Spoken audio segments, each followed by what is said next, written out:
Episode 219। DCP office. Arshad की car में एक फर्स्ट एड बॉक्स हमेशा रहता था। उसने कार में ही अनन्या के जख्म पर बैंडेज लगा दी। अनन्या खामोशी से अरशद को देखती रही। अरशद ने रुमाल को गीला किया और अनन्या के चेहरे पर हाथ पर लगे ब्लड को साफ करते हुए बोला, मेरी गलती थी, मुझे किसी और के भरोसे तुम्हें अकेले जाने नहीं देना चाहिए था। अनन्या ने अपना सिर हिलाया और बोली, हाँ, तुम्हारी ही गलती थी।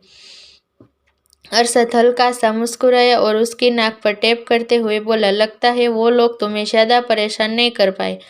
यह कहने के बाद अरशद ने शुक्रगुजार होकर ईशान की ओर देखा। ईशान ने रेयर व्यू मिरर से दोनों को ही देख रहा था। जैसे ही अरशद ने उसे देखा, उसने नजरें चुरा ली। उसे ऐसा करता देख अरशद ने कहा, तुम्हें नजरें चुराने की जरूरत नहीं है, तुम रिलैक्स होकर बैठ जाओ। ईशान ने धीरे से जी कहा तो अनन्या की हंसी निकल गई। उसने हंसते हुए कहा, वो बेचारा कैसे रिलैक्स हो सकता है जब उसके आसपास एक डेविल मौजूद हो। अनन्या की यह बात सुनते ही ईशान के चेहरे पर 12 बज गई। उसने गुस्से में अनन्या को देखा, जैसे उससे कहना चाहता हो, खबरदार जो तुमने एक और लफ्ज कहा। मगर जैसे ही उसकी नजर अरशद से मिली, वो माफी मांगते हुए बोला, मैंने वो डेविल वर्ड गलती से कहा था। अरशद ने रिएक्ट नहीं किया। दुनिया उसके बारे में क्या सोचती है, उसे किस नाम से बुलाती है, उसे कभी इन बातों से फर्क नहीं पड़ा था। ना ही ये कोई छोटी छोटी बातों पर किसी से मुंह लगता था। अनन्या ने आंखों ही आंखों से ईशान को चिढ़ाया, फिर अरशद की ओर देखते हुए बोली, अब तुम उनके साथ क्या करोगे। इस पर अरशद ने बेहद शांति से कहा, वही जो वो तुम्हारे साथ करना चाहते थे। वो मेरे साथ क्या करना चाहते थे। अनन्या ने इस बारे में सोचा और उसे धीरज की कही बात याद आई। धीरज ने उसका गला दबाते हुए कहा था, साली, तुझे तो आज मरना ही होगा। जिस तरह से मैं अपने प्यार के लिए तड़प रहा हूँ, उस अरशद सिंघानिया को भी अपने प्यार के लिए तड़पना होगा। मैं उसे खून के आंसू रोते हुए देखना चाहता हूँ, तब जाकर वह कहीं मेरी लारा की आत्मा को शांति मिलेगी।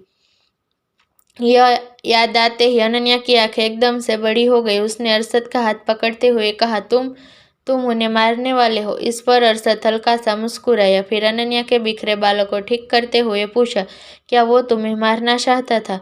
अनन्या ने जल्दी से अपना सिर हिलाया और बोली, हाँ, उसने कहा था वो मुझे मारकर तुम्हें खून के आंसू रुलाएगा। अरशद की स्माइल और बड़ी हो गई। वो बोला, वो मुझे खून के आंसू रुलाना चाहते थे और तुम उन्हें ही बचाना चाहती हो। हाँ, क्योंकि कहते कहते अनन्या रुक गई। उसने इस बारे में थोड़ा और ध्यान से सोचा और बोली, क्यों ना हम मुझे कानून के हवाले कर दे। मैं नहीं चाहती मेरे अपनों के हाथ उनके गंदे खून से रंगे। इतने कहकर अनन्या ने मासूमियत से पलके झपकाई। वही ईशान अनन्या की बात पर हंसते हुए बोला, मुझे तो लगता है यह पागल है, पर यह तो सच में पागल ही निकली। यह उन लोगों को खून करने से रोकना चाहती है जिनके हाथ 24 घंटे खून से सने होते हैं। वहीं अरशद से जवाब न मिलने पर अनन्या बच्चों की तरह अरशद की बाजू हिलाते हुए बोली, अरशद, हम उन्हें पुलिस को सौंप देते हैं। इस पर अरशद ने कहा, मैं यह गलती पहले एक बार कर चुका हूँ, तुम चाहती हो मैं दूसरी बार यही गलती करूँ। अनन्या का मुंह बन गया। उसने नाखुश होकर अरशद को देखा, फिर उसके सीने से सिर टिकाए हुए बोली, तुम कभी मेरी बात नहीं सुनते, हमेशा अपनी चलाते हो, पर इस बार तुम्हें मेरी बात सुननी होगी, वरना मैं अपना टास्क पूरा नहीं करूंगी। अरशद ने हताश होकर अपने सीने से लगी जिद्दी लड़की को देखा और चाहकर भी उसकी बात मानने से इनकार नहीं कर सकता था। कुछ सोचकर उसने ड्राइवर से कहा, कमिश्नर के ऑफिस चलो। अनन्या और ईशान दोनों को ऐसा कुछ सुनने की उम्मीद नहीं थी। दोनों ने चौंक कर अनन्या को देखा। कमिश्नर के ऑफिस क्यों? अनन्या ने सवाल किया तो अरशद ने कहा, पुलिस कंप्लेंट फाइल करने। यह सुनकर अनन्या के चेहरे की रौनक ही गायब हो गई। वो तो बस लियाना और धीरज की जान बचाना चाहती थी, इसलिए उसे जो समझ आया उसने बोल दिया। अगर उसे पता होता उसे खुद कमिश्नर के ऑफिस जाना पड़ेगा तो वो कभी पुलिस का नाम ही नहीं लेती। वहीं ईशान ने अनन्या को घूरते हुए मन ही मन कहा, कहाँ फंस गया, यह लड़की खुद तो मरेगी और मुझे भी मरवाएगी। सोचा था आसानी से यह मैटर सॉल्व हो जाएगा, लेकिन नहीं, इसने तो खुद के साथ मुझे भी फंसा दिया। डैड को पता चलेगा मैं उनके मना करने के बाद भी इससे मिला था तो वो मेरी मुश्किल से जुड़ी टांग को दोबारा तोड़ देंगे। गॉड, मैं क्यों गया इस लड़की को बचाने। इधर ईशान अनन्या को कोस रहा था, वहीं अनन्या खुद को कोस रही थी। मुझे क्या जरूरत थी मदर इंडिया बनने की।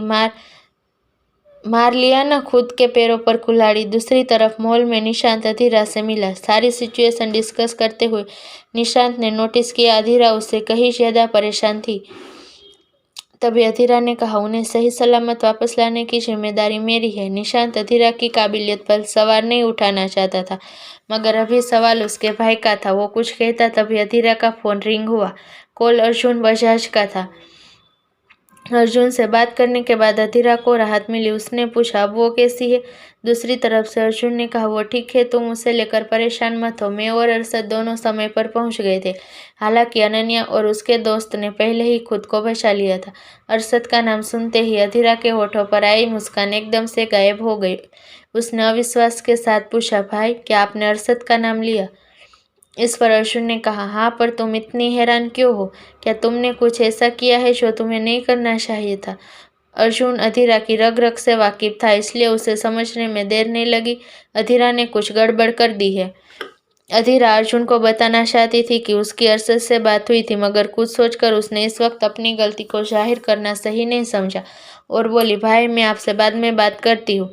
इतना कहकर उसने अर्जुन का कॉल काट दिया। निशांत की ओर मुड़ते हुए वो बोली, आपका भाई और अनन्या दोनों सेफ है। वो दोनों इस वक्त अरशद सिंघानिया के साथ है। आप अरशद को कांटेक्ट करके अपने भाई से बात कर सकते हैं।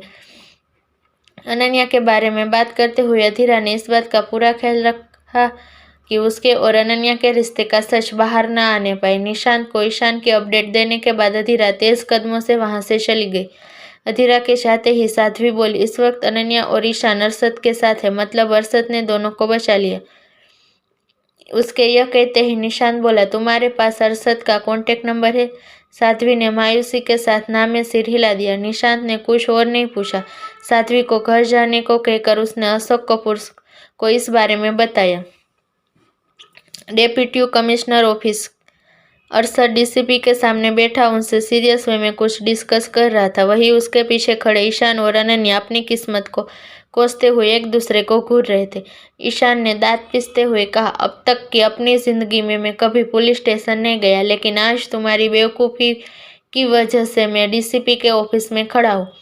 तो अनन्या ने भी ईशान को उसी लहजे में जवाब देते हुए कहा, तुम डीसीपी के ऑफिस में खड़े हो सको इस लायक भी नहीं हो। तुम्हें तो मुझे थैंक्स कहना चाहिए। मेरी वजह से तुम्हें यह मौका मिला है। Thanks my foot. अगर मैं डीसीपी ऑफिस में आने के लायक नहीं हूँ तो तुम कौन सा यहाँ खड़े होने की काबिल हो? ईशान ने अनन्या पर टोंट कसते हुए कहा। तो अनन्या की भौवें तन गई। उसने घूरकर ईशान को देखा और उसके पैरों पर एक जोरदार लात मारने के लिए पैर आगे किया। ईशान ने उसकी इस चालाकी पहले ही देख ली थी। जैसे ही अनन्या ने उस पर पैर मारने के लिए पैर उठाया, वो 2 कदम आगे बढ़ गया। पीछे अनन्या खुद को संभाल नहीं पाई। बैलेंस बिगड़ते ही वो नीचे गिर पड़ी।